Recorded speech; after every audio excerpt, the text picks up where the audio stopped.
Hello and welcome to the Ignite Elim Church YouTube channel. I'm so glad that you're able to join us today for Church Online. Why don't you hit up the subscribe button so you can see all the different things that we have coming up during the week. We have online TikTok Bible studies that last about 2 minutes from time to time.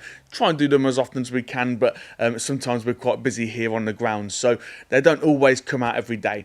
You can also see our Monday night Bible study that we upload, and then we have all sorts of other stuff that we're uploading all the time. Some of it's sort of funny, some of it's sort of serious, but you can see it all just by hitting that subscribe button.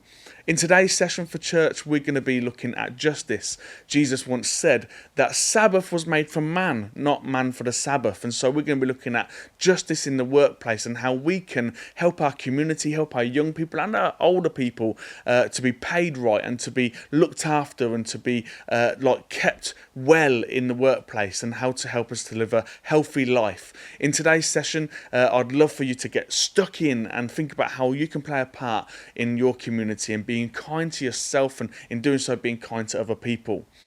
Glorious. My name's Darren, for those of you who are not normally here and don't normally see us and know us.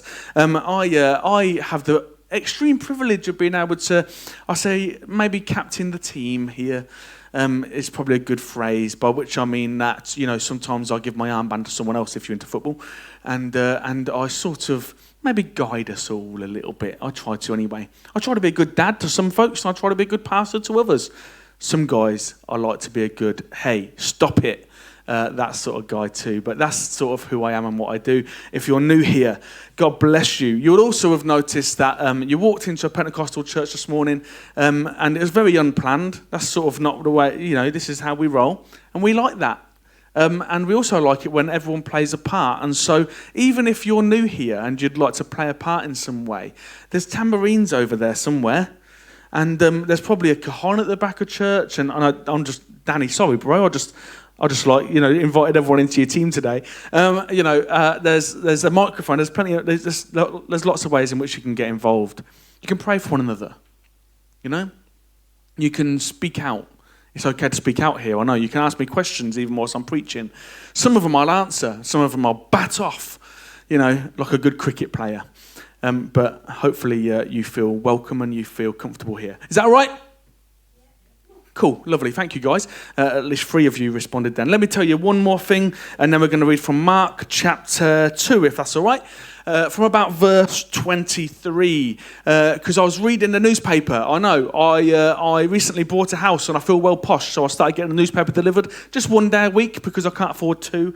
And I'm a pastor, don't you know? It's hard going for us pastors, for some of us anyway. But I got a newspaper and I was reading it. I was like, oh, that's really interesting information, and it sort of relates to what I feel God is saying at the moment. So let's do that in a few moments. Is that right? But before we do, let me tell you about this thing just here. This is a little flyer for our church. It's got all sorts of things on this side, it says about our libraries. Did you know we have libraries here? Our craft groups. We've got 2 buildings, by the way. We've got this building, one at Birchwood, about 2 miles away, and that church is running right now. Those guys have got April preaching, and they're doing worship, a bit different to how we're doing worship, but still worshiping the Lord. There's all sorts of other stuff that we do as well, all the way through the week. It's on there, and our church venues are on the other side. I've already delivered about 1,000 of these around the estates. And I'd love for our whole church to get involved in going out and just delivering some flyers, just posting them through people's doors. A couple of weird things happened this week. Do you want to know a couple of weird things that happened?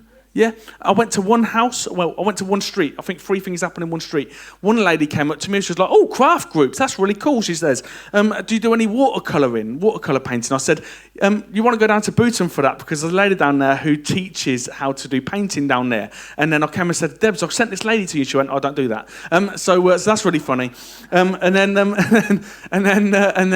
I went to another house, and I went to put a flyer through the door, and I noticed the front door was open by about 1 inch. And the key was in the outside of the door. And I thought, oh no, that house is going to get robbed. So I knocked on the door, hoping someone would answer, and maybe they just, rushed in, went to run to the toilet or something, I don't know. But no one came to the door, so I was like, what do I do? So I thought, well, a new locksmith would cost less than a new telly, surely. You know what I mean? So I locked it all up, posted the keys for the letterbox of one of our flyers, and hopefully they're all right. Back in the day, before I was a Christian, they wouldn't have a telly anymore.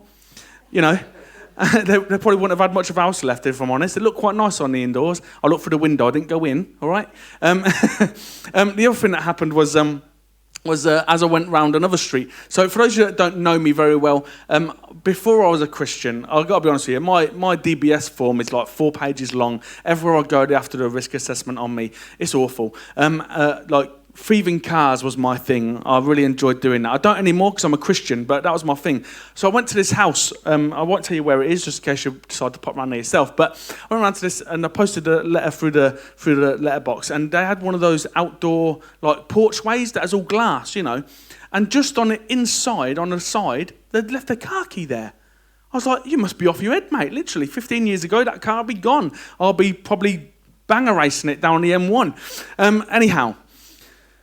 Weird things that happen when you're delivering flyers. Some other weird stuff happens as well. I got to speak to Jesus loads, you know, just as you're posting flyers through doors. It's great. So if you'd like some of those, if you'd like to maybe chuck some of these through a door on your street, we would love to enable you and resource you to share your faith in a really simple way. Is that cool?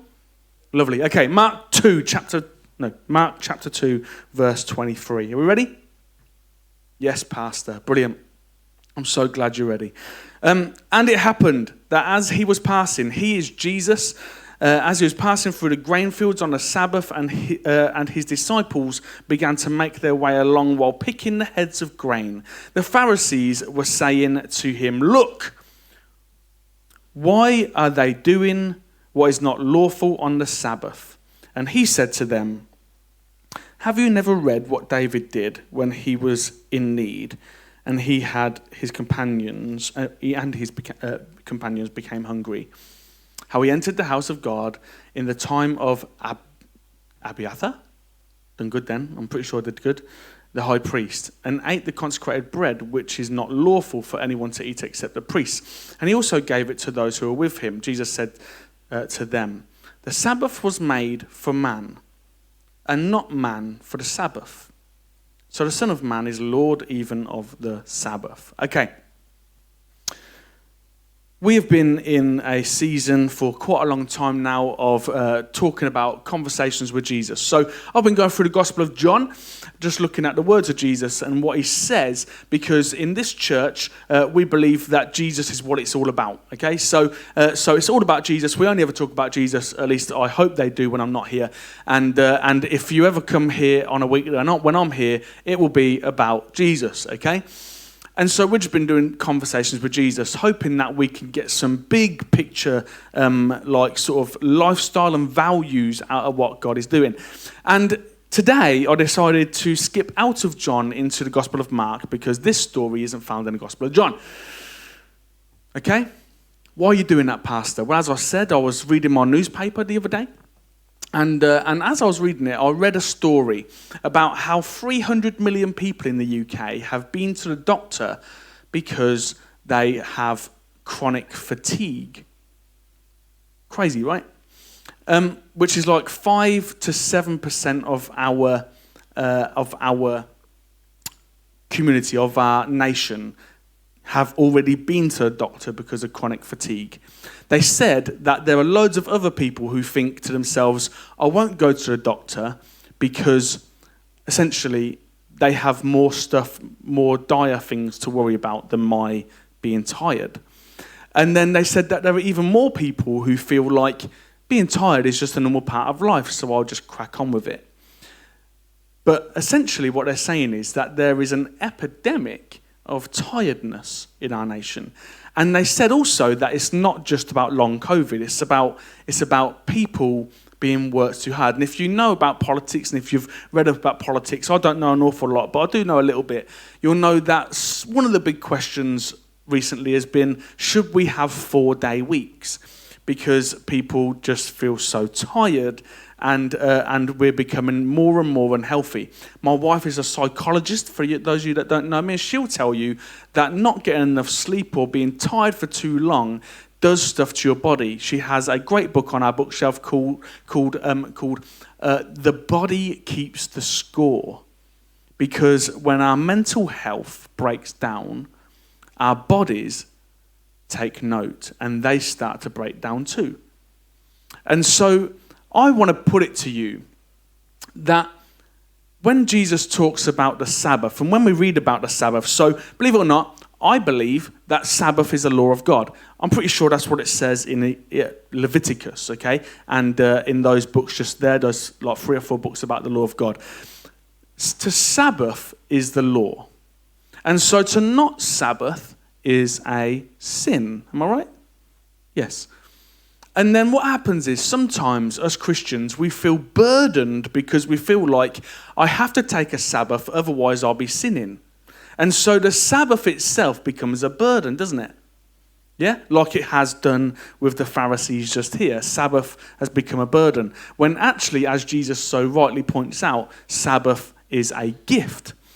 I have been here starting up this church and running this church now for nearly 10 years. 10 years in about a month, which is cool, isn't it? I love that. Come on, we should celebrate. We moved in on June 25th, and I was actually starting to get out into the community about a year before that. And I was doing my 3rd year of my degree. I'd written my dissertation early, and I was ready to come to Lincoln and get going with the mission. And I just put in all the hours under the sun. If I'm honest, I was very unbounded.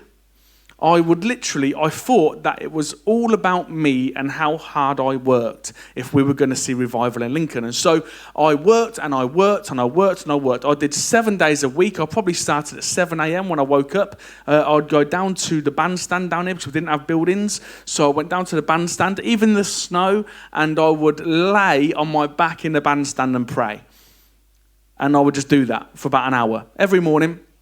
And then I would, because prayer's just the way of life, right? So that's good news. And then I would start my day. And I would go knocking on doors. I'd give away food. I tried running what's that thing called? An allotment patch. Oh, my days. Never, ever do one of them. They're just so not worth it. It's the worst thing you could ever do. Do not get an allotment patch. If you're ever going to be a church leader, anyone says to you, can we have an allotment? The answer is no, okay? We spent about $5,000 on that thing and didn't ever pick a bit of fruit. Never. Like they said, you're not allowed hedgerows and stuff around the allotment. So I put fruit trees around the edge of the allotment to be my hedge. I thought, you don't want to put a fence around it because when kids see a fence, guess what they want to do? They want to climb over it. That's right. When they see a lock on a gate, guess what you want to do? Climb over it. So I thought we won't do that. We'll put these bushes and trees all around the edge, gooseberries and all sorts, So gooseberries, if the kids come in when there's gooseberries there, they're going to get hurt, aren't they? That'll teach them, naughty kids. So we did all that. We spent so much money on that thing. And I tell you, I went down there digging. I dug that thing over like 3 times. I rotavated it. I put up a shed. I was like smashing it out. 2 weeks later, guess what? Weeds are back. Got to do it all again. And I was just getting more and more tired, as well as doing all the other stuff, as well as being a full-time dad and a full-time husband. I know, you're like, he sounds like a woman when he's saying all that stuff because, you could be a full-time mum and all that, can't you? But anyway, the point is that I was at home whilst Laura was out studying, and so I was just cracking on. And I was literally working through till 11 p.m, like all the time, always on my phone, always on the computer, trying to promote church, trying to promote the gospel, trying to get the word out there about Jesus. And it worked really well because Mandy turned up. I know, yeah, Mandy came along. How long have you been here for now, Mandy? 8 years? 9 years? 9 years, crazy times, come on. Yeah, give it up for Mandy, 9 years. Come on. And then Malcolm and Jane they actually turned up on the first day, Malcolm and Jane. That's Mandy's mum and dad, just in case you're wondering. But we just ploughed and ploughed and ploughed. And I honestly believe that if I worked hard enough, we would see revival. I honestly believe that. And so I worked my socks off. Needless to say, 3 months into starting our church plant, I was meant to be Santa Claus I probably shouldn't be saying this on screen, but it's too late. I'm going to go there anyway. I was meant to be Santa Claus at another church for their Santa's Grotto. And it got to that day, and I was just so tired, I was so burnt out, that I was literally like, I just cannot put that suit on. I cannot go and see anyone. I can't talk to anyone. Please, can I just be left alone? And I was so tired that I was angry, and I was burnt out, and I was emotional. And the wife was like, here you go, Darren, you can't just let them down on the day. Here's your Santa suit. Go and minister. Go and do your thing. Go and be kind. And I was like, no, you're not listening to me. I actually can't see people today. I actually can't. I'm not sure if you've ever been that tired. Have you ever been that tired? Where you're just like, I just have nothing else left to give. Absolutely, I'm below empty. I feel like I'm wasting away. I feel sick. You ever feel sick with tiredness? I felt like I was going to actually puke because I was so tired. And she kept on shoving this Santa costume in my hand. In the end, I said the F word and I drank a bottle of what I thought was whiskey. The mother-in-law brought me a bottle of bourbon. I didn't realise it was fake. I thought it was real, so I just drank the whole thing, just necked it all in one go, and I was like, "There you go. Can't go be Santa with whiskey on my breath, can I?" And so they said, "Okay, we're going to ring him up and tell him you can't come." So I was like, "Cool." So I went to bed and I slept. I woke up about 5 hours later, and I went downstairs. The whiskey wasn't actually whiskey, it was like some fake stuff. It was like 4% or something, which is good news, right? God saved me, right, from getting drunk. And so I was like, mate, I'm so sorry, everyone, for being so angry and saying the F word. Shall we go see the seals at Donna Nook? And so we went over to Donna Nook and went and looked at the seals. And I just spent about 4 or 5 days just chilling out, calming down. I decided, you know what I need to do? I need to take at least one day off every week. So I started trying to take Saturdays off. But guess when all church events happen? On Saturdays, right? And then you're like, yeah. Jesus, I am doing a Sabbath, but when I organise something on my Sabbath day, I need to go and do that thing, right? So, because, I can't be someone who says that, everyone else is working all week long, doing 40 hours a week. I can't be saying I'm doing 40 hours a week, so I can't do the Saturday. You know what I mean? So if they're doing 40 hours a week, then doing a Saturday, then I have to do the same, right? So I was doing way more than that, though. And so I carried on doing it, and then I got into the habit of now on a Sabbath again. And guess what happened? I got burnt out again. I felt like I was going to puke up one day. I felt like I was going to be sick. I felt like I was going to die. I wanted to quit. So this time, I didn't snatch a bottle of fake bourbon. You ready for this? I'm really letting you into my life today. I drove up to Mackie D's. I got a couple of double cheeseburgers, and I went up into a field just off Doddington Road. I sat there in a field, and I cried whilst I ate my Mackie D's. Because I was just so tired. So tired.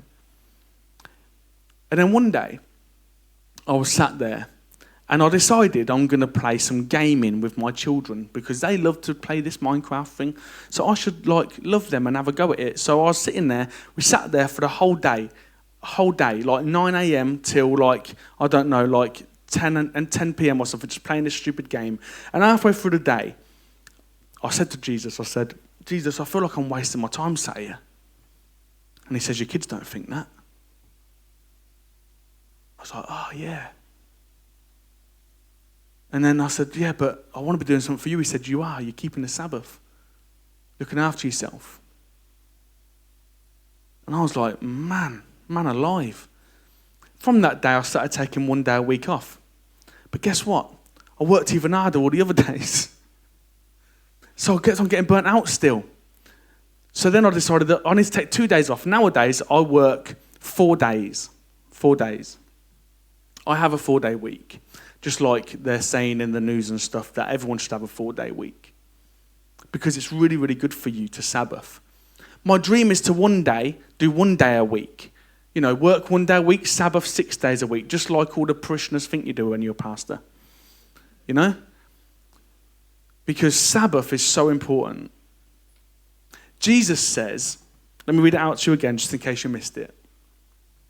Jesus says, the Sabbath was made for man and not man for the Sabbath. The Sabbath wasn't put into law so that you had to keep another law. It was so that your employers could look after you better. Right? Jesus doesn't want to burden you by having a day off. He wants you to grow some... I've started, so I'll finish. Gonads, is that all right? And ask for more pay on the days that you do work.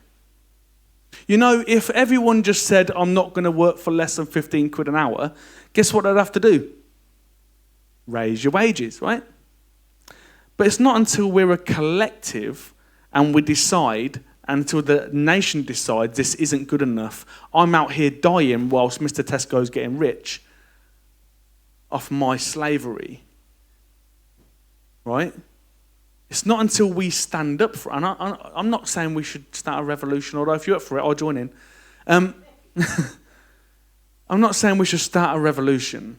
But what I am saying is that by keeping Sabbath, you look after yourself in a few different ways. Number one, you look after your energy reserves. You look after your mental health, right? That's two, isn't it? You look after your energy reserves. So when you do Sabbath well, you can work harder on other days, right? Our church right now is made up of lots of different people. There's probably 150 people who say that they belong to Ignite Elim Church. And there's a reason that only 50 rocked up today. Because they're being overworked. And so they just can't face seeing some more people today. They just can't face getting out of bed today. And if they do get out of bed, they want to go and spend time alone. And for good reason. So the church is dying because the big businesses are abusing their people. Our people, us guys, the church. Not me. I'm free from that, luckily. God's blessed me. But we get abused by our employers. The Sabbath was made for us. Not us for the Sabbath. So, reasons why Sabbath is important. Number one, it's good for your physical body. It's good for you to look after your physical body. Number two, it's good for your mental health.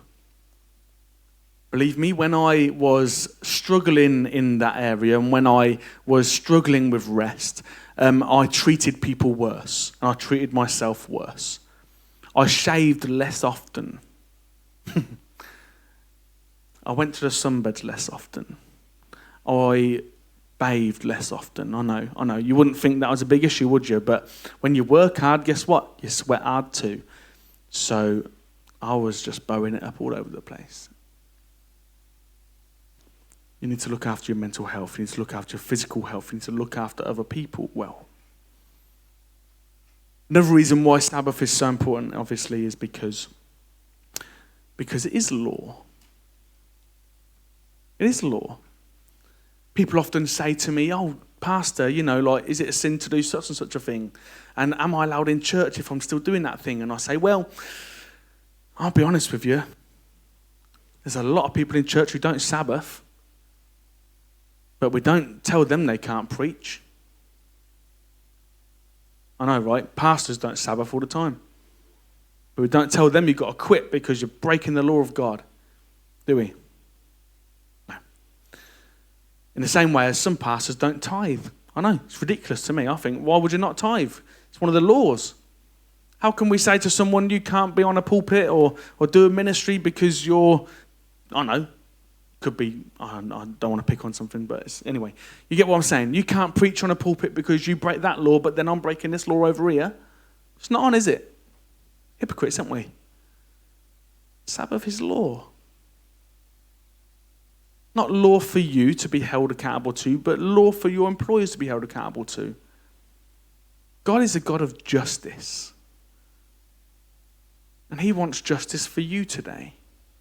And maybe some of you guys are like, hey, you know what? Maybe I'm past Sabbathing because I'll run my own business, so I only work 2 days a week anyway, I can promise you this. There'll be stuff that you still do day to day, right? Because we all do that. Even when we're not working, we fill our days with stuff. And sometimes you just got to take a break from your stuff. We got a guy on our street. It's just next street over, actually. His grass in his garden is the greenest grass I've ever seen.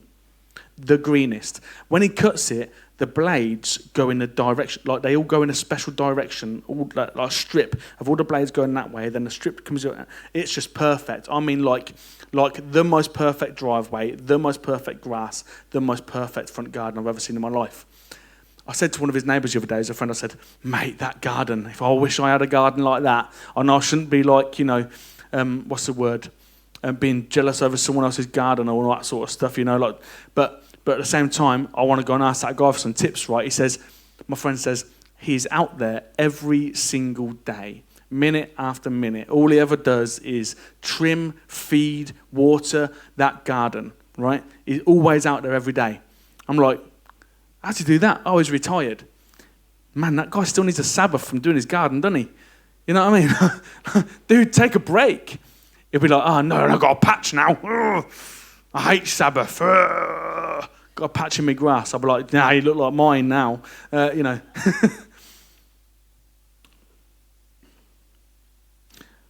I guess I should ask you today, are you being kind to yourself? And are you holding your employers to account? And in doing so, are you helping others to do so around you? Because that's all really important stuff, isn't it? Well, it's just not okay, is it, for people to be paid less than minimum wage? You know, I just realised the other day I need to up the wages of my guys, so I just did it. Now they're all well above minimum wage. Wish I could pay them more. Wish I could pay us all more. That'd be nice, wouldn't it?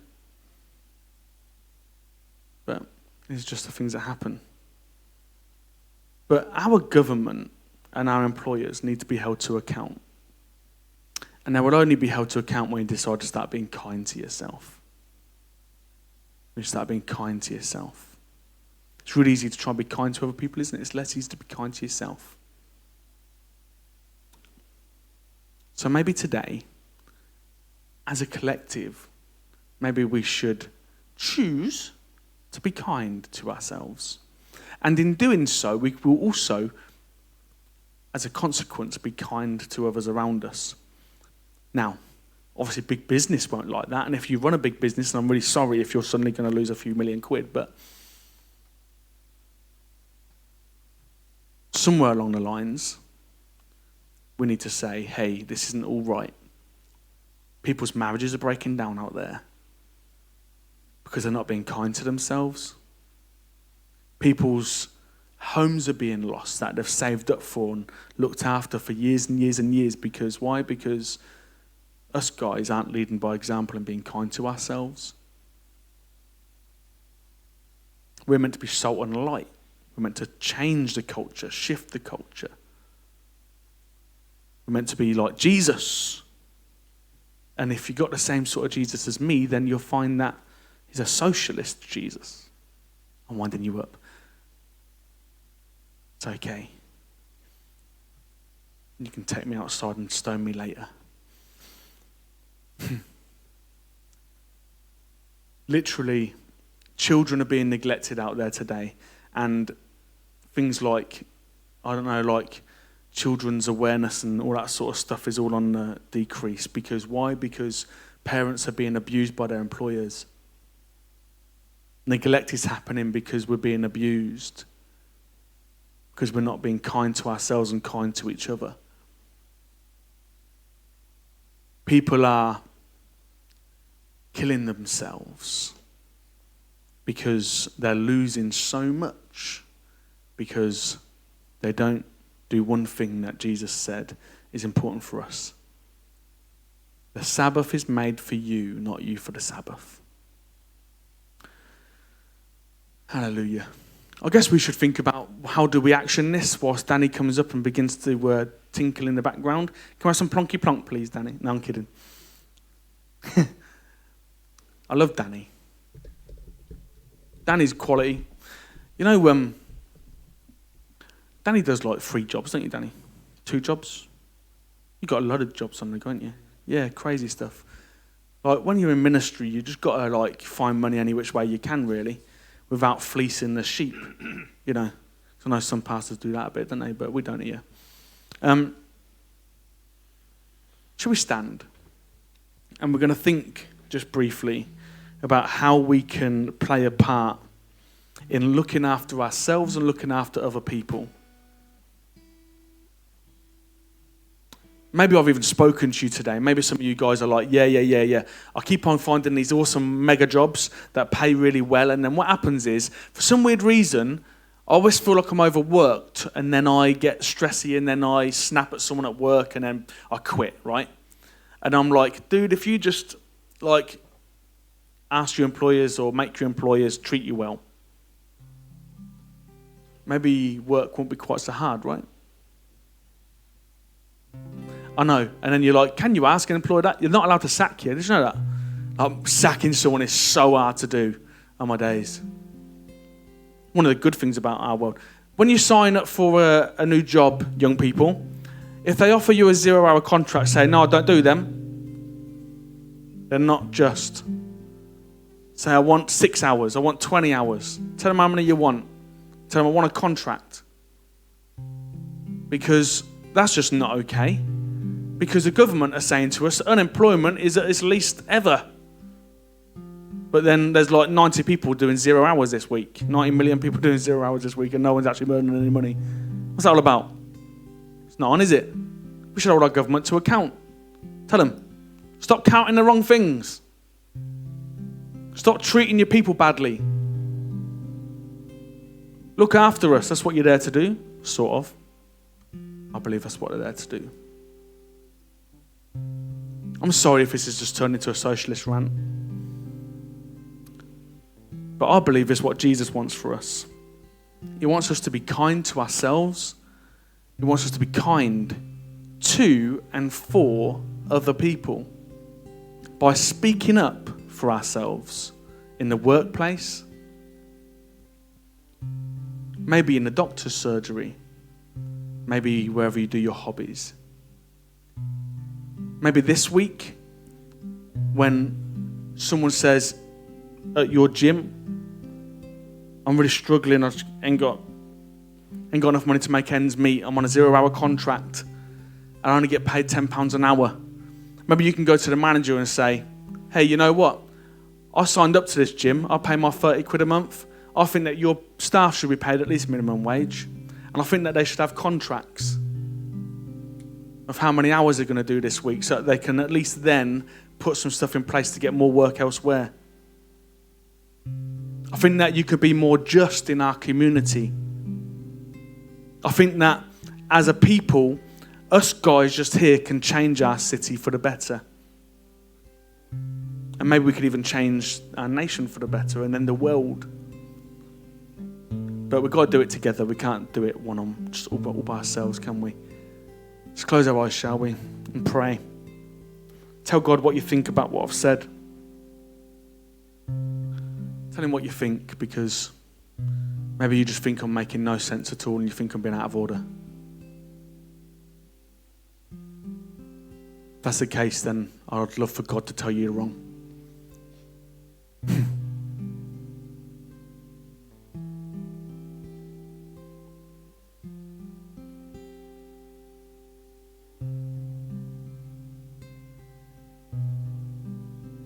Lord, treating myself really kindly is really difficult for me because where I come from, I was treated really bad. And I don't think I'm worthy of kindness, if I'm honest. So it's really hard. It's really hard for me to be kind to myself.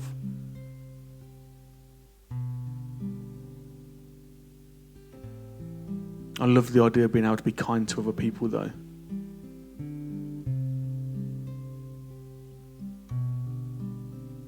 And so today, God, if I can be kind to other people by being kind to myself, then I guess I'm up for that.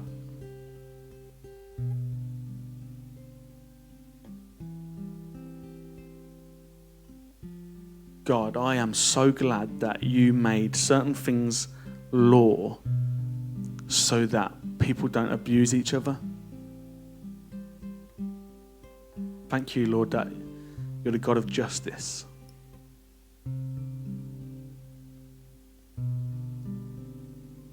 Thank you, God, that you saved me. You saved us. I'm sorry, God, I feel sorry for all the different people before me who maybe have parents or loved ones who treat them in an unjust way because they're hurting and they're burnt out. They've been neglected because of this thing that we're talking about today. Even though we can understand why they do that, it's not nice that they do it. So today, God, for all those people that feel angry towards parents or employers or teachers or friends who've done something horrible to them, Lord, I do pray, God, that your grace would flood into their lives. Lord, I pray, God, that we would have a big picture view of the way the world works today. And that you'd open our eyes to the big picture. And we would see that it's these little things that make way for big things in the world around us. And if we look after the pennies, as they say, the pounds look after themselves. If we look after the Sabbath, then our mental health will look after itself. Our families will start to become families again, and our lives will start to become lives again.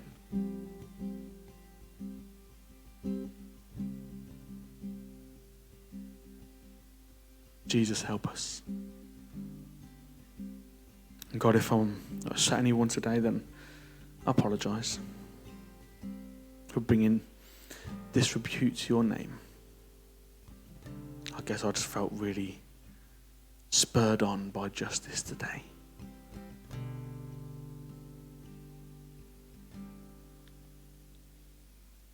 Give us grace, God. In Jesus' name, amen.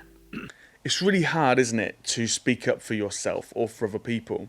There's a study that found that when there was lots of people who saw an incident or an accident or an attack in the street or something like that, there was less chance of it actually being reported to the police because everyone would think that someone else is going to speak out, someone else is going to call the police. The truth is that actually no one would, and so incidents and accidents and attacks would go unreported.